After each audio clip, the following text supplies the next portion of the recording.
On the news tonight, FG dumps 5% telecom tax waiver. I will pay you living wage, not minimum wage, Tinubu tells Nigerian workers. Gbajabiamila to Nigerian workers, your sacrifices won't go in vain. Organized labor seeks review of retirement age for public servants. Lagos justifies demolition of building in Ajao estates. Terrorists kill 40 in Kebbi, abduct occupant of 2 cars in Zamfara. On sports, Nigeria wins 4th gold in Zambia. For more updates of our broadcast on YouTube, the handle is BGI TV Current. Kindly subscribe and click on the notification bell. Select option all to access all of our broadcasts. I am Moribe Rabila Lawal. The news in detail. The federal government is reportedly set to proceed with its implementation of a 5% excise duty tax on mobile telephone services, fixed telephone and internet services. This is despite a recent communication by the Minister of Communications and Digital Economy, Issa Pantami, that the government has exempted the telecom sector from excise duty tax.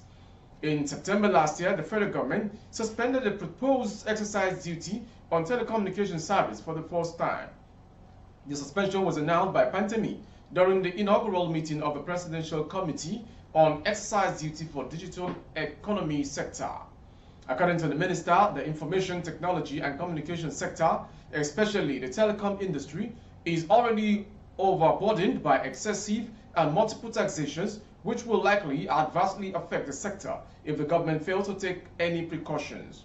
Pantami noted that the ICT sector has been the backbone of the Nigerian economy, both in the area of its contribution to the gross domestic product and taxes collected by the Federal Inland Revenue Service. The minister said, however, in spite of the contributions and achievements of the sector, we have been recording some challenges coming up from time to time that, if care is not taken, these challenges could be a barrier to the development of this sector in the next few years to come. To the next story. President-elect Bola Ahmed Tinubu has pledged to put in place a living wage for Nigerian workers. In a solidarity message to mark International Workers' Day, he said his administration would leave no stone unturned to put in place measures aimed at empowering the Nigerian workers. Tinubu said in his administration, workers will find a dependable ally and co-laborer in the fight for social and economic justice for all Nigerians, including all the working people. Your fight will be my fight because I will always fight for you. My plans for better welfare and working conditions are clearly spelled out in my renewed hope agenda for a better Nigeria. It is a convenient bond of conviction and one I am prepared to keep, he said. In Nigeria, I shall have the honor and privilege to lead from May 29. Workers will have more than a minimum wage. You will have a living wage to have a decent life and provide for your families. Tinubu, however, demanded a better understanding and cooperation from all sides, ahead of the tough and hard decision that may be taken while at the end of affairs of the country. Recalling the patriotic role played by workers over the years, he hereby extended his hands of friendship to the Nigerian workers through the 2 central labor unions, Nigeria Labour Congress and Trade Union Congress.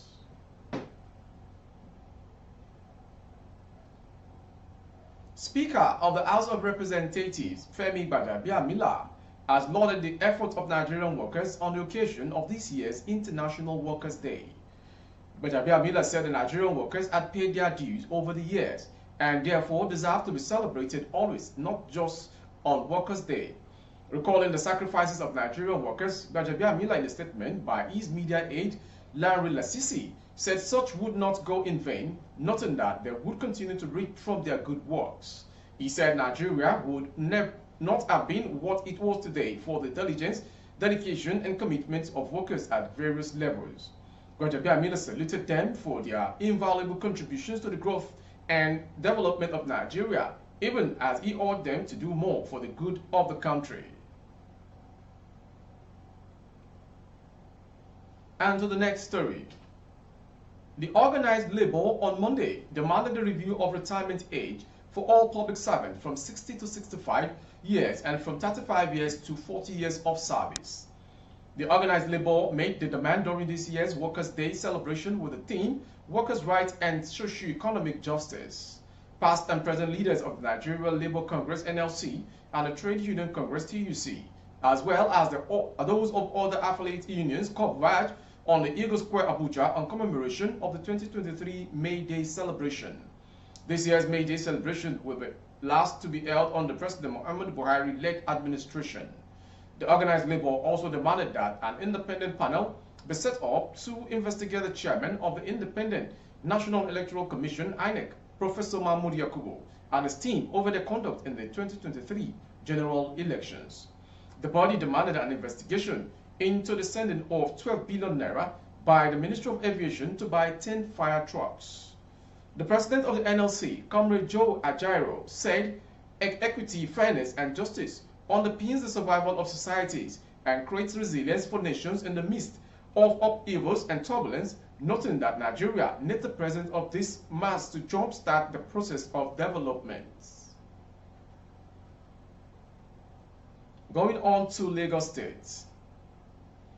Lagos State government has defended the ongoing demolition of some buildings in Ajao Estate area of the state, saying the affected structures pose a severe threat to Lagosians and the international airport.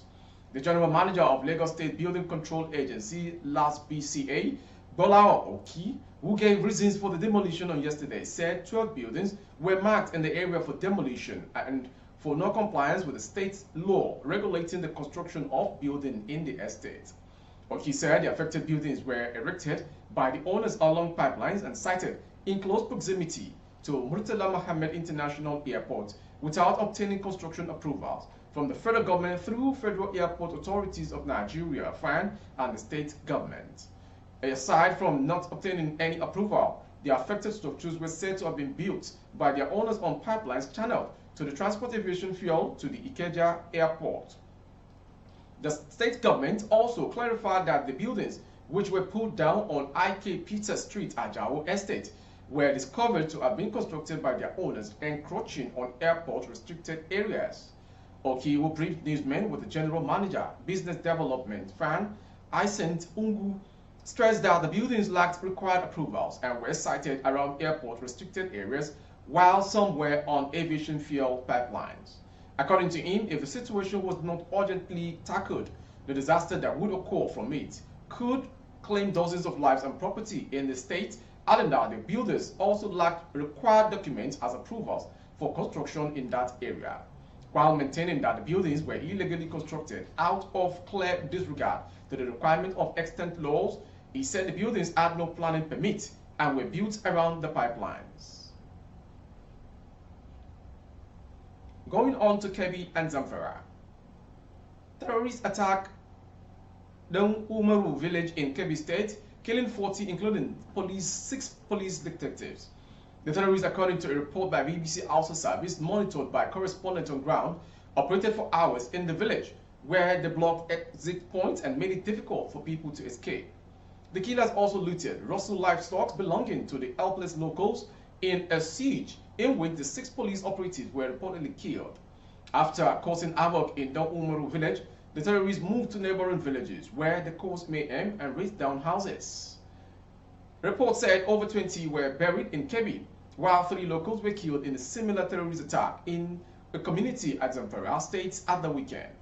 A member of the vigilante group in Don Umaru said they spent over 3 hours exchanging gunshots with the terrorists who stormed the village on Sunday morning. According to him, the terrorists shot sporadically, killing helpless villagers and rustled their cows. The trigger-happy terrorists came and killed about 16 locals here. They also abducted 16 people. Terrorists killed 16 locals as the information. They also abducted some people. I saw about 16 cops in Don Umaru village alone. In another location called Ramuna, they killed 7 and 5 locals were killed in Don Boku. Going on to the next story. A Lagos-based farmer, Ezenwa in Ikenna, is currently nursing the wounds he sustained in the hands of some hoodlums suspected to be land grabbers. Shop stormed his polity located at the Festac area of Lagos State last Sunday. Information reported that the machete-wielding assailant stormed Ikenna's poultry located at 6th Avenue, Festac Town, injured him and smashed the glasses in his farmhouse. During the attack, birds in his poultry were said to have been killed, while Ikenna sustained an injury on his head. Some of his farm workers were also said to have gained some various degrees of injuries. Despite the attack carried out on him and his farm, however, Ikenna, in an interview, claimed that the hoodlums called policemen who arrested and handcuffed him. Despite that, he said the court saw his injury and destruction on his farm. He said his offense, according to the policeman, was that he released his dogs to protect him against the hoodlums while carrying out the attack. Ikenna said to avoid such an unpleasant situation, he had earlier given out money and drinks to some leaders of the suspected land grabbers in the area before he started the expansion work on his farm. He said, "My uncle got the land from the Federal Housing Authority, but because he was not ready to start working on the land grabbers started showing interest in the land." Going on to foreign story.